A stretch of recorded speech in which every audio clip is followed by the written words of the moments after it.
guys, welcome back to the channel. In the garage today, working on a couple different trucks, pretty big projects on both of these. First one is a 2020 Ram. It's a 5500 tow truck, and the issue with this truck is lifters are tapping. At least one is, possibly two, and this truck has about 100,000 miles on it. And we're going to be doing the Waggler solid lifter conversion, kind of. It's not necessarily the whole lifter solid. We're basically just going to take the roller lifter out and convert it to a non-hydraulic version of a roller lifter.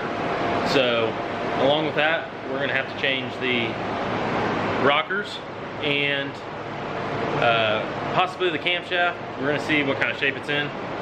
But this is all the necessary hardware that we had to take out to remove the cab on this truck. We're gonna be pulling the motor out of that tomorrow, getting it on an engine stand so we can flip it upside down and move forward on that. Got a black LBZ up here on the lift and a ton of parts for it. Gonna be doing brakes, brake pads, service, turbocharger. We've got some brake hoses for it, some transmission lines, just all stock stuff. This is for a farmer and he doesn't really care to do aftermarket stuff.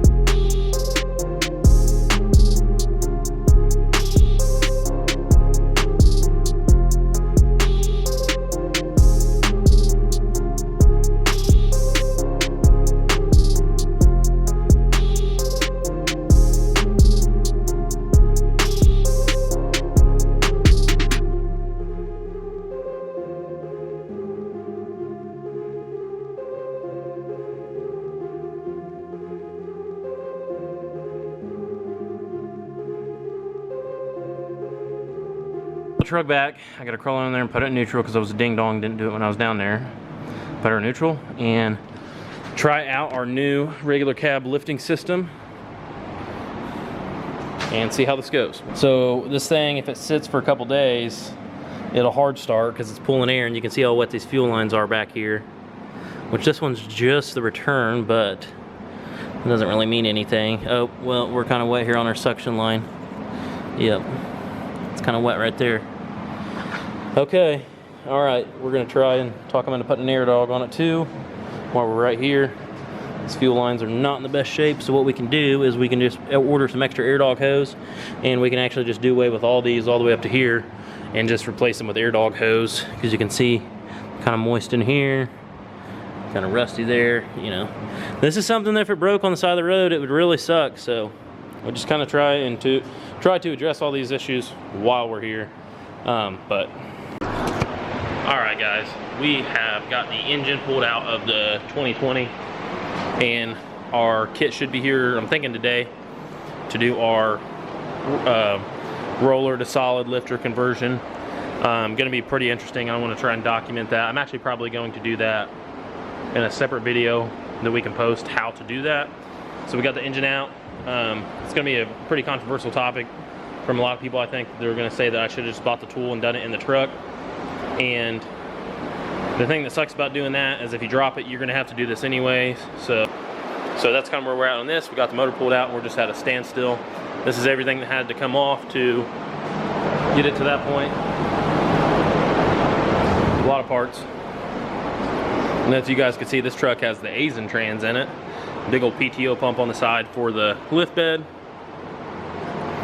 And man, these frames in these 5th gens, I don't know, maybe the 4th gens are like this too, but they're just so beefy where the motor mounts go in. Really, really solid frames.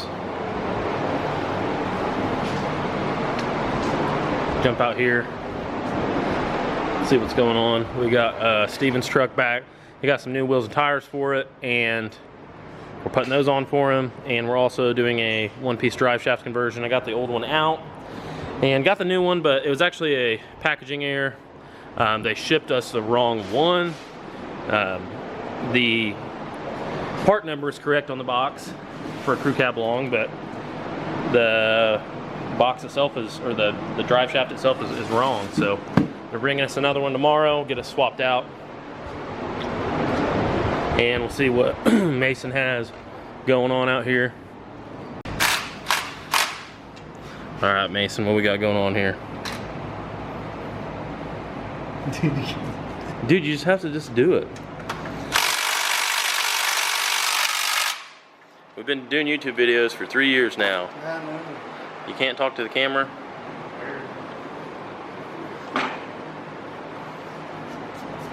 What are we doing?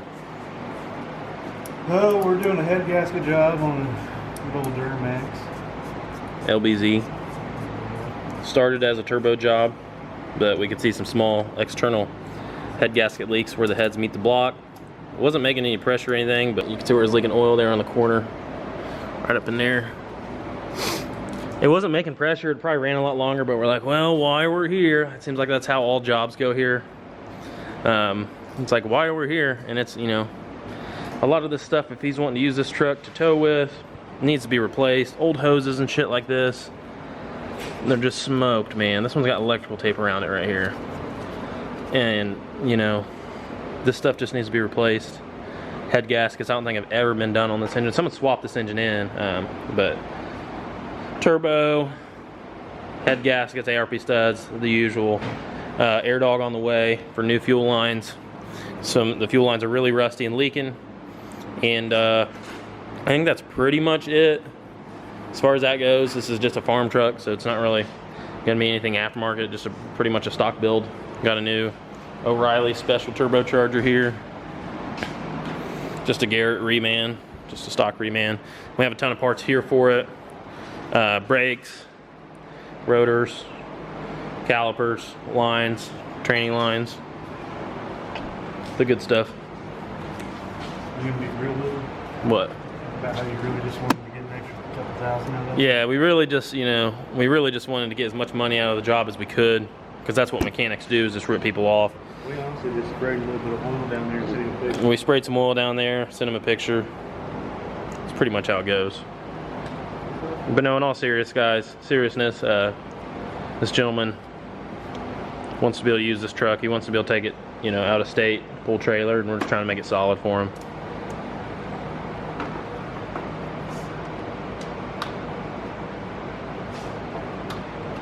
You ever gonna get those bolts out? Turning. That's snapping for sure. That was a lot more stuff. Almost.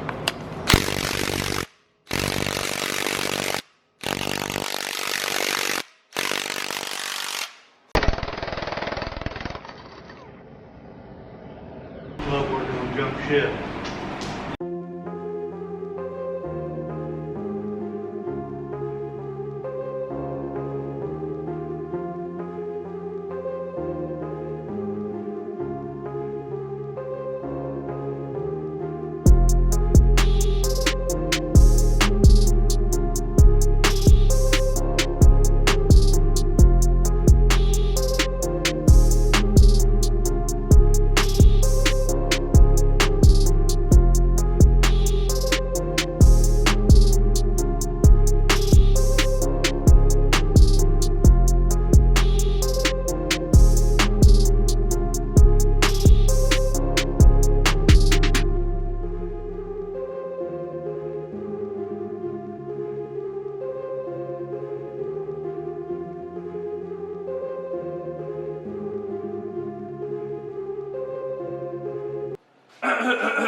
Alright guys, opening up the Waggler.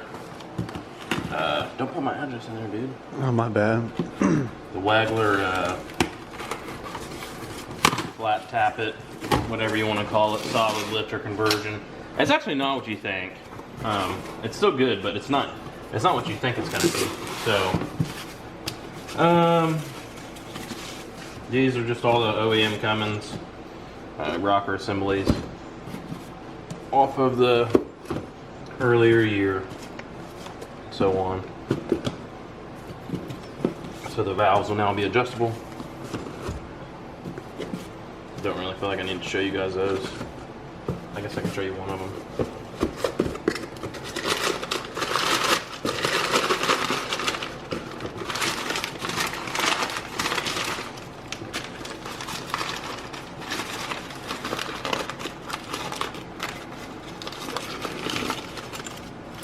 Brand new units. OEM. Quality.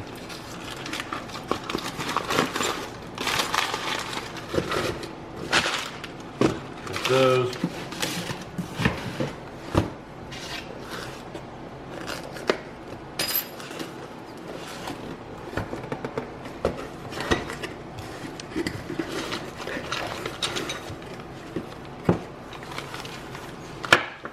And then we have, this is where the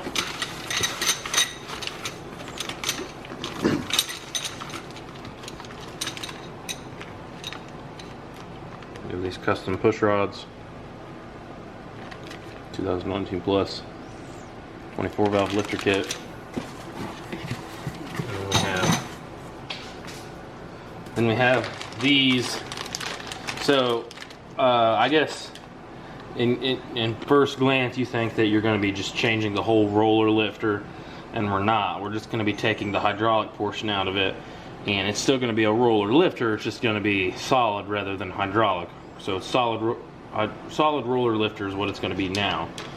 So I was talking to the guys at Wagler about this, and kind of getting some ideas on labor and stuff, and you know, if they thought it was going to need a cam, and they said generally you don't need a cam, you can just throw one of these in or use the roller lifters and you are good to go. So that's where we're at. That's what I'm going to work on today. Try and get this thing ready to stick back in tomorrow probably. And I'm gonna pull the valve cover off this guy, pull all the push rods and the rocker assembly off, flip it over, and yeah, gonna pull the oil pin.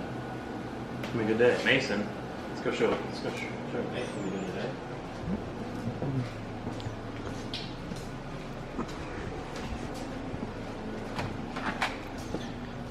Back on our LBC project, Mason's gonna be cutting air dog, just a cheap one, or not necessarily cheap, just one of the entry level pumps. Just an original air dog 100. Get that mounted on the frame rail, and then he's gonna run new fuel lines up to the engine.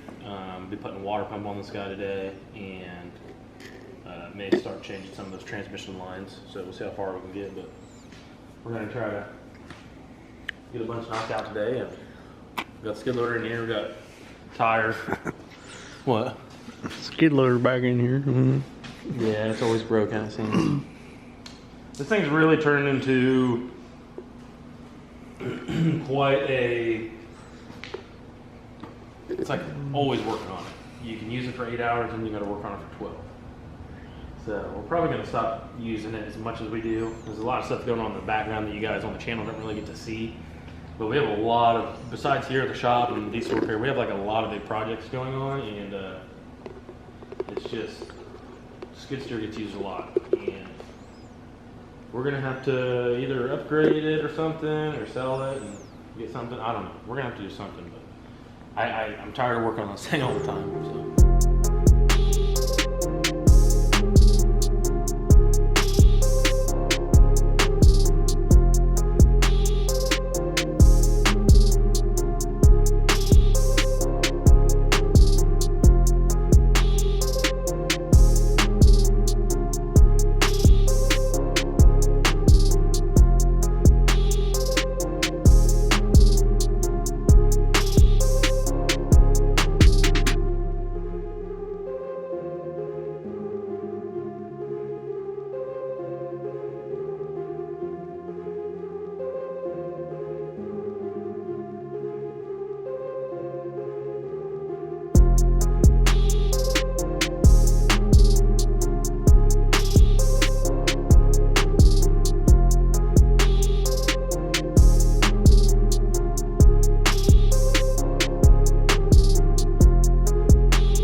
All right, guys. As you can see, got it all tore down. Now we're in the reassembly process. So, got all the lifters out, and when I pulled the pan, I found this little chunk of metal, and I'm still trying to go through and see where it's at. So I'll update you guys with that here in a second. It doesn't look like it's part of one of the rockers. I thought maybe it was the inside, which we'll just check again real quick. Let's see if it's the inside of one of these lifters where the push rod sits in it. It's not that one.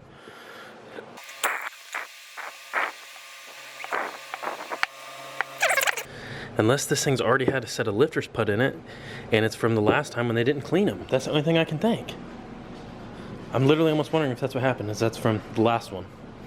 And they've already fixed it once, and it failed again. So it's a proven to fail design. I'll keep looking to see if I can find that, guys, but it was a chunk of something valve train related. But I've went through everything like 2 or 3 times. I just can't find a spot that's missing. So another thing I want to mention is the way that it was kind of tearing these up was, this is the top of the push rod here, and this goes into the rocker, and it's actually scored up there. So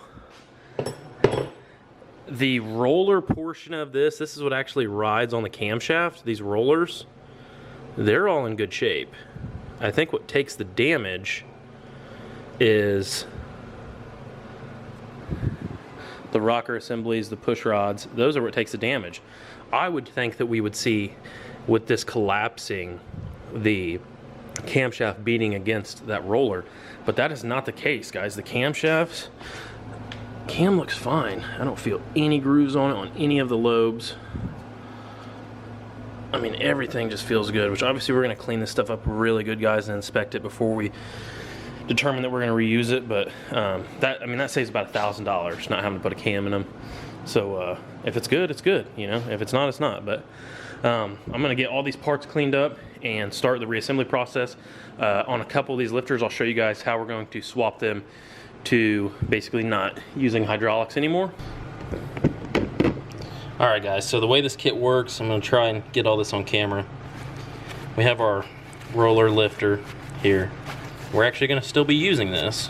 That's what may be kind of alarming for you if you're doing this. You may think that they're just going to give you a big chunk of solid steel to put in there, and that's not the case. So we'll get all this, just try and get all the oil off of it so you can kind of see what we're doing here. There's this little retaining clip in here. You got to pop it out.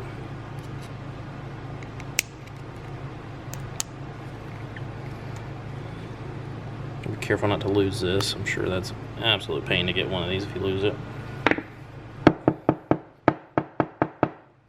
You have to get this hydraulic portion of this out. This one's pretty stuck compared to the last one.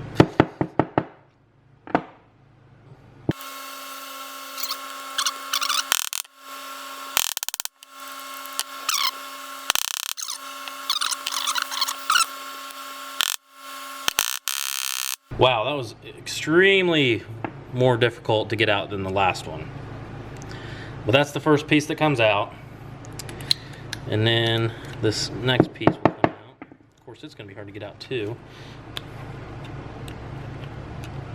Like they were saying in one of the Waggler videos I watched, take this guy, stick it down in here. There we go. Okay, there we go.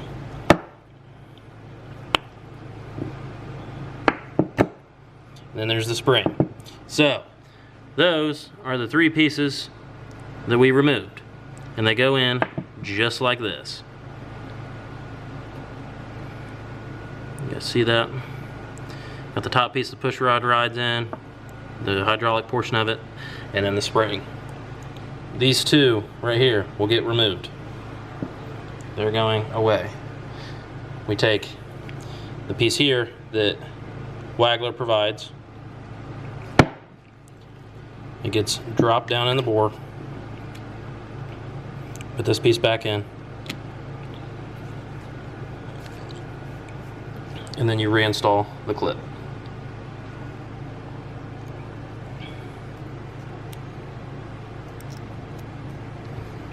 And I'm going to leave that in there, guys, how I had to fight that. You know, I could make it look perfect like it just comes out, but I'm just trying to be real with you guys and show you that, you know, it's not just all perfect like everyone always wants it to look. Sometimes you gotta fight stuff. It's the real world. make sure those get in there correctly. Snapped all the way in. Should look like that. And now this thing is rock solid, and we got to do this 11 more times. So we're gonna get all these cleaned off. We're gonna check them all. We're doing them all in order. These are all gonna go back in the same location they were originally in. They're gonna be on the same lobe. The roller's gonna be on the same lobe. It's just the way I'm doing it. So I'm gonna do this 11 more times, and then I'll stick these back in the engine. Something else I thought would be cool to show you guys, and this is one of the couple new toys that I've kind of got. And I want to start including stuff like this on the channel, but when we were younger, had a huge interest in four-wheelers and stuff and dirt bikes, and you know, once we got our licenses and got into trucks, kind of got out of that. It was more or less Bailey and Mason and Skylar. They were just real big into quads, and actually pretty good at working on them and doing like full rebuilds on the engines and stuff, and just keeping them going, getting them broken, fixing them, selling them, blah, blah, blah, et cetera, et cetera. And I have also picked up another really, really cool machine. I think you guys, I haven't posted anything about it just because it's a diesel channel, but I've always, since this channel started, I've showed you guys, you know, parts of my life and you know, kind of vlogged our lifestyle and stuff. And I'm going to show you some more of my new toy, another video, but this is just one I want to throw in this one. And this is a LTR 450 that I got from Bailey. And it's a pretty, when it comes to 450s, guys, these things are, in my opinion, the king. They only made these things for like 3 years. You could technically buy them for like 5, I believe, but it was only like a 2-3 year quad. And we just put a new chain on it today, and then I had to put a new one-way bearing on it, but I'll let you guys hear what it sounds like.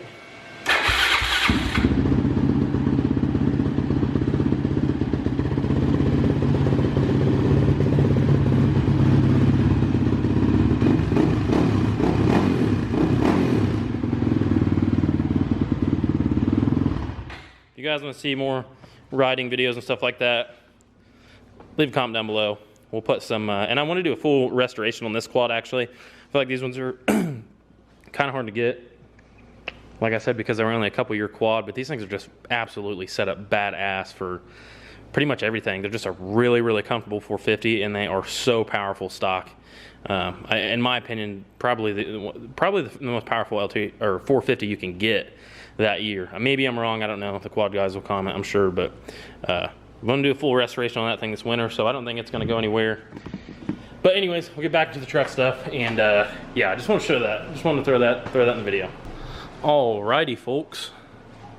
Me and Mason got the oil pan back on with our new solid tappet conversion installed, and we just had to install a new set of rocker bridges, and the reason why is because I didn't catch it during the teardown, but these are all smoked. All of the materials worn off of them, but we had a set 467 in stock. Luckily, we confirmed they are the same, even being in this new engine. So we got push rods in. We're getting everything set up here. We're going to set the valves. We have the engine at top dead center, the camshaft timing, and yeah, we're going to get all this torqued. What do you think, Mason? How's this conversion? Good time. It's a good time, isn't it? Good time, man. You could probably do it in 4 hours or so, start to finish. Probably. But That's like if you're going slow. yeah, if you just took your time, you could do this whole job probably 4 hours. But we are going to keep plugging away at this. It's just pretty standard stuff, guys. Put these rockers on, set the valves. We're going to throw the engine back together. We have tons of other videos on how to set valves and stuff. It's pretty standard stuff in a Cummins. See, Mason can stick the next one on there. OEM Cummins parts. Yes, sir.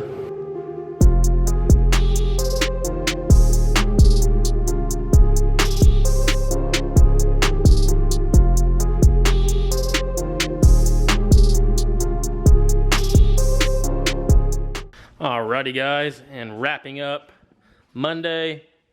Got the engine back in the truck. Everything's bolted up, and we're pretty much ready to put the bumper on, set the cab back down. That took a full day to get everything ready, back on. Obviously, front main seal, all that stuff, oil pan. Had to prep everything. We did new exhaust manifold gaskets, obviously, and getting just everything put back together, tidied up. How it goes. I'll give you guys a full walk around. There's a lot more on these newer engines than the old ones, that's for sure. There's a lot of stuff that's added on. You know, people, it always used to be, whenever I was, you know, growing up and stuff and getting into diesel trucks, is everyone wanted a Cummins just because they were the easiest to work on.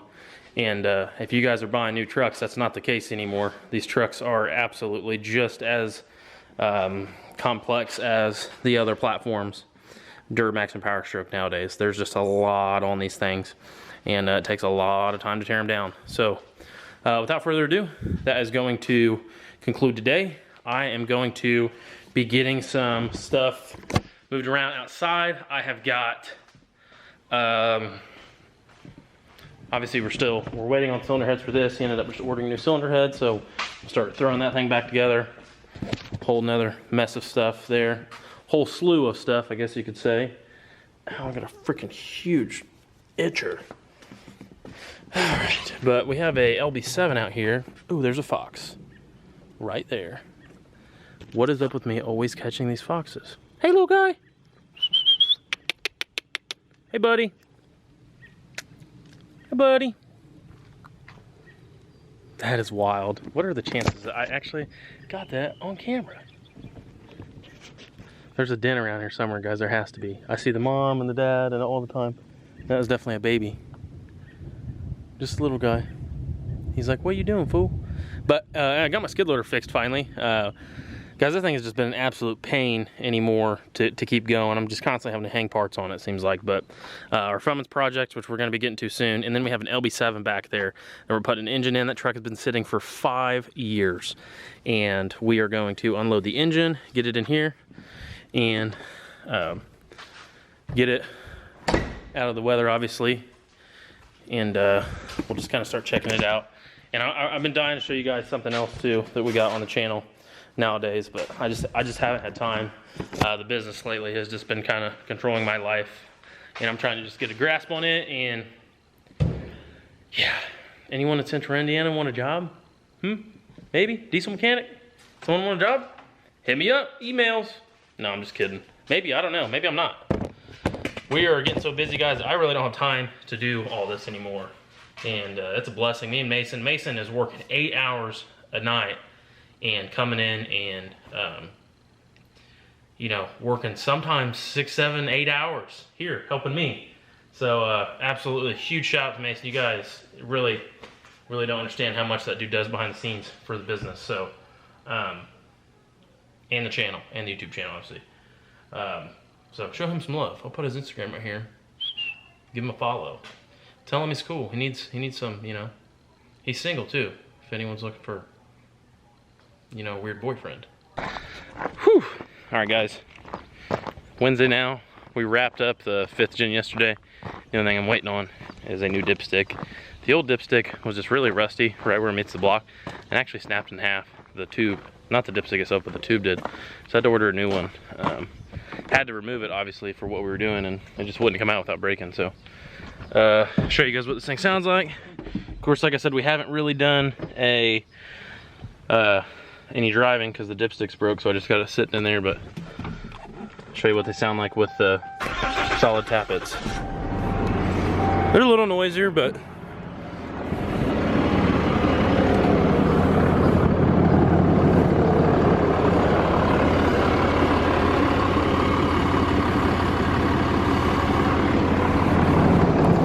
this job is, like I said, guys, getting ready to go home.